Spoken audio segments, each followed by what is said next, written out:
Hari ini kami memenuhi panggilan dari penyidik di Reskrimum terkait laporan klien kami yang pada tanggal 23 Desember lalu sudah kami buat LP-nya di Polres Depok terkait penganiayaan dan ancaman pembunuhan yang dilakukan oleh oknum anggota Korlantas Polri. Oke, bisa dijelaskan untuk kronologinya sendiri seperti apa sih sampai bisa terjadi penganiayaan ini? Ya, mengenai kronologisnya akan dijelaskan oleh klien saya ya, yang kebetulan pada saat ini hadir untuk memenuhi panggilan penyidik. Silakan. Jadi untuk kronologisnya berawal dari saya percekcokan dengan istri-istrinya dari Darus Sadikin ini gitu. Nah, dia menuduh saya melaporkan atas perselingkuhannya dia kepada istri pertamanya gitu. Kemudian jam 22.30 ini si Darus langsung masuk ke rumah saya, rumah calon suami saya yang pada saat itu saya belum jadi istri suami saya.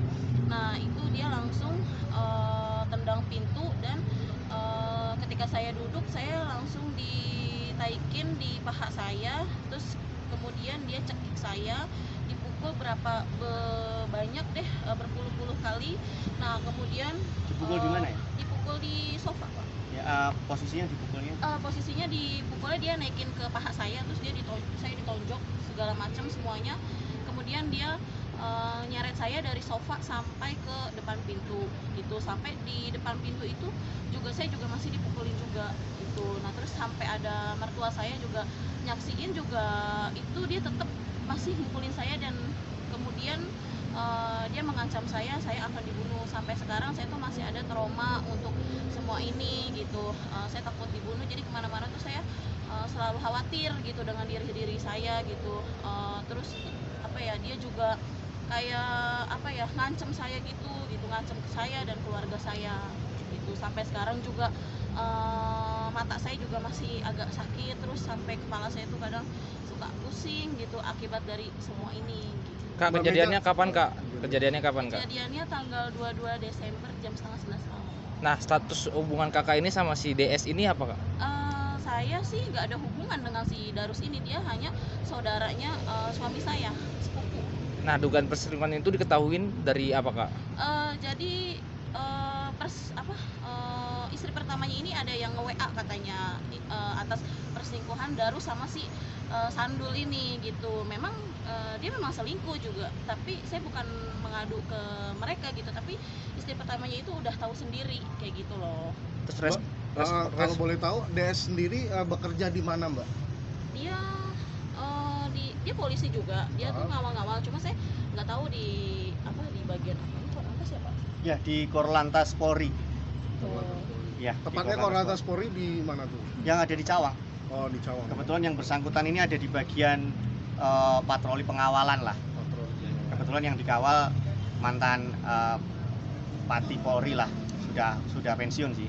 Sampai saat ini DS masih aktifkah atau tetap bertugas?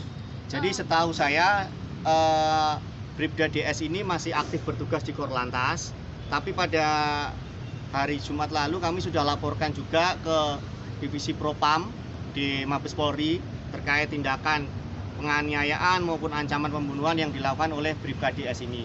Yang kami sesalkan, Bribda DS ini berkoar-koar di mana-mana bahwa dia di backup oleh teman-teman seletingnya, di backup oleh atasannya. Tentu saja ini kan menciderai semangat Polri yang selama ini sebagai pengayom masyarakat, sebagai sahabat masyarakat. Ini kan ada mentang-mentang dia sebagai anggota kepolisian kan bersikap seperti ini kan justru kami sangat sesalkan. Maka dari itu kami laporkan juga ke Divisi Propam. Selain itu karena ada ancaman pembunuhan terhadap klien kami dan klien kami juga merasa was-was untuk pergi kemana-mana, bahkan untuk kembali ke tempat tinggalnya, kami juga sudah adukan permohonan untuk dia berikan perlindungan hukum ke LPSK. Jadi pada tanggal 31 Desember lalu kami sudah ajukan itu ke LPSK dan mereka akan meresponnya dalam 7 hari kerja sejak tanggal 30 Desember lalu.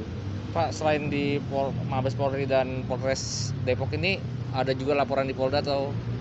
Oh tidak. Oh, jadi ada. Karena ini TKP-nya ada di Cilodong, jadi kami laporkannya di Polres Depok.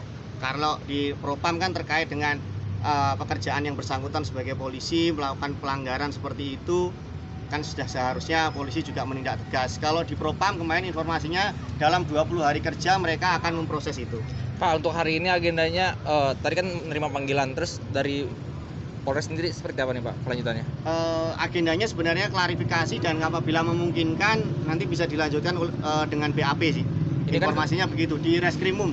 Ini kan kasus sudah terkuak sampai media nasional nih Pak. Ini harapannya apa sih?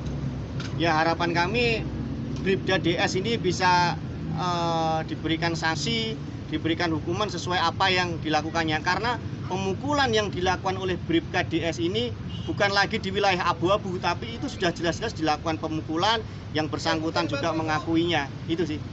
Untuk Mbak Mega sendiri apa yang dituntut dengan ini?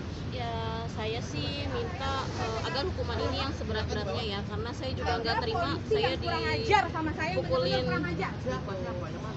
Saya juga nggak terima saya dianiaya kayak gini gitu, padahal kan saya tuh perempuan gitu, dan dia tuh kan sebenarnya polisi ya, dia harusnya bisa loh untuk mengayomi segala macem lah gitu, tapi kenapa dia bisa melakukan tindakan ke saya kayak gini. Jadi Kak, semoga lanjut. semoga ya ini bisa diusut sampai tuntas gitu. Saya minta hukumannya yang seberat-seberatnya. Kata Waktu itu nih kejadiannya yang pertama atau udah berulang kali? Ini pertama kalinya gitu, dia pukulin saya sampai saya babak belur. Pertama kalinya. Terus langsung ada ancaman atau gimana? Iya, sebelum dipukulin ini dia udah ngancem, tapi ketika saya udah dipukulin itu dia juga ngancem lagi. Dari ancamannya itu ada secara verbal, ada ancaman melalui WhatsApp. Tapi untuk bukti-bukti sendiri sudah lengkap ya Sudah semuanya? Bukti sudah kami bawa semua, hari ini kami serahkan ke penyidik. Lalu ya tadi kan sempat dijelasin juga kayak ada kecemburuan, kan kakak ini sebagai yang membongkar perselingkuhan Iya, gitu. iya Nah, betul. itu kalau boleh tahu memang kejadiannya itu seperti apa sih kalau boleh tahu sampai tiba-tiba langsung kayak gelap mata mukulin kakak gitu?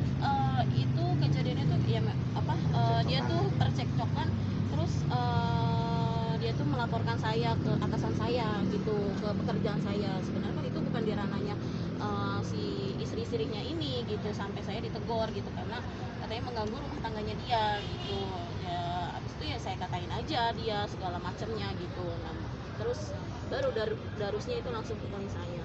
Tapi emang belum kenal sebelumnya? Sudah kenal. Oh, sudah kenal. Sudah kenal. jika ada itikat baik dari dia gitu, responnya apa? Saya nggak mau gitu, uang masih bisa saya cari, tapi keadilan saya butuh keadilan gitu. Dia mau berdamai dengan apapun juga saya nggak terima gitu. Sampai sekarang aja, di detik ini aja nggak ada etiket baik ke suami saya dan keluarganya dia ya gitu, keluarga saya juga gitu, nggak ada etiket baiknya. Nah, setelah dari kejadian ini ada teror atau gimana? Kalau teror sih nggak ada ya, cuma saya kalau keluar dari rumah sama keluar dari mau saat kerja gitu, jadi saya was-was gitu, takut ada orang di belakang dia yang mau bunuh saya atau bikin saya celaka kayak gitu aja sih. Bang, mungkin bisa jelaskan untuk pasal-pasal yang berlaku di kasus ini apa Bang kira-kira? Ya sesuai laporan memang pasal yang dikenakan baru pasal penganiayaan, pasal 351, karena kan yang lapor pada malam itu kan yang lapor kan baru korban ya, karena belum didalami lebih lanjut oleh penyidik. Tapi kalau menurut saya harusnya ini ada pasal ancaman pembunuhan juga, karena jelas-jelas dalam chat ada ancaman pembunuhan, di dalam secara verbal juga diancam pembunuhan. Saya rasa pada saat kita nanti di BAP ya kita akan sampaikan itu ke penyidik. Harusnya tidak hanya pasal penganiayaan saja. Itu sih. Oke, makasih Bang.